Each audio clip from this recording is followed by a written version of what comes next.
Hello, art students. Today, we are going to be making asymmetrical compositions. And we are going to need for this project a square piece of paper. This one is 9 inches by 9 inches. It's a perfect square. You're going to need a pencil. Hopefully have a nice eraser of either kind. If you don't have one like that, you could use like a big jumbo pink eraser. So your ruler, and then we're going to use Sharpie black permanent markers. You could have a normal one like this, or if you also have available to you, you could use an ultra fine point, which gives you more fine lines, like the very thin lines. Both will work. Whatever you have, use it. Okay, so let's begin. Let's start by first things first. On your paper, I would like for you to write your name down here in the bottom right-hand corner. Right away, that's going to help us know which side is up and what side is down. So I'm going to write my name down here.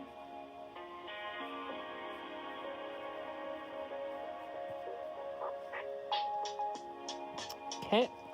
After you write your name down in the bottom of your paper, we are ready to begin. So asymmetrical balance means this. So both halves of my paper are not going to be the same. However, they're going to be balanced, meaning they have about the same amount of visual weight on this side as what this side has. However, they're not going to be identical. Okay, so if this were a mirror reflecting the same thing that was over here, that's called symmetrical balance. So that's not what we're doing today. We're doing asymmetrical balance. All right, so I might actually just do that. I might just draw very, very, very lightly down the middle of my paper, just a very light line that I could erase later on. And this will be here to help me see how much visual weight I have over here compared to how much visual weight we have over here.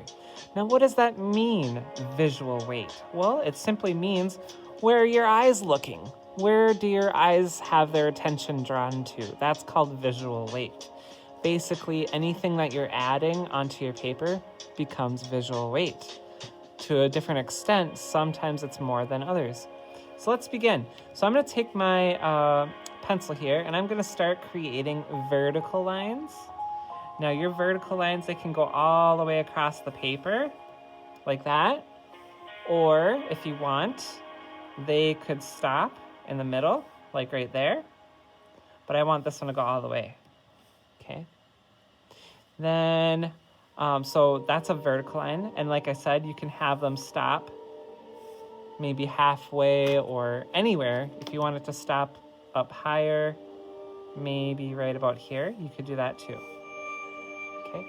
A really good strategy I have for you is lining up this top edge of your ruler with the top edge of your paper. If you can line those up nicely, like here, I'll zoom in for you really close. So if I take my ruler here and line up this top edge of my ruler with this top edge of my paper, I will get a very nice straight up and down line. Okay. All right. Now I have a question for you. What side of my paper has more visual weight?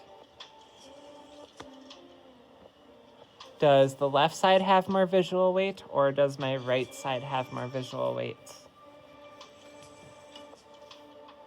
Yeah, the left side. The left side has more visual weight because I've drawn more things over here, so therefore my eyes are drawn to the side of the paper. And I have to make it more balanced, okay? So what do I have to do to make this composition feel more balanced? Yeah, I gotta add more things over here so that my eyes can look over here as much as they are over here. But remember, we can't make them identical. That's not the goal here. We need to have something over here distracting our attention from over here.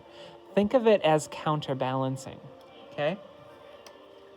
I'm going to take my ruler this time, and just for fun, I thought I would make some lines that go this direction, the horizontal format.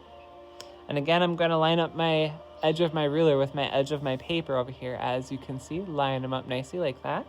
And then you can draw your line. There's a line there. We can come down here and do another one similar. Okay. All right, so I have some lines that are coming this way. And it's okay if you even go a little past halfway. You can invade the other half's space. That is okay too. You don't have to treat them always as separate halves. And you can have lines that intersect. Ooh, intersect. What does that mean? Well, to intersect means that you go through a line that's already there, like I just did right here. This line went through these lines and it's intersecting them. So you can have your lines intersect if you want.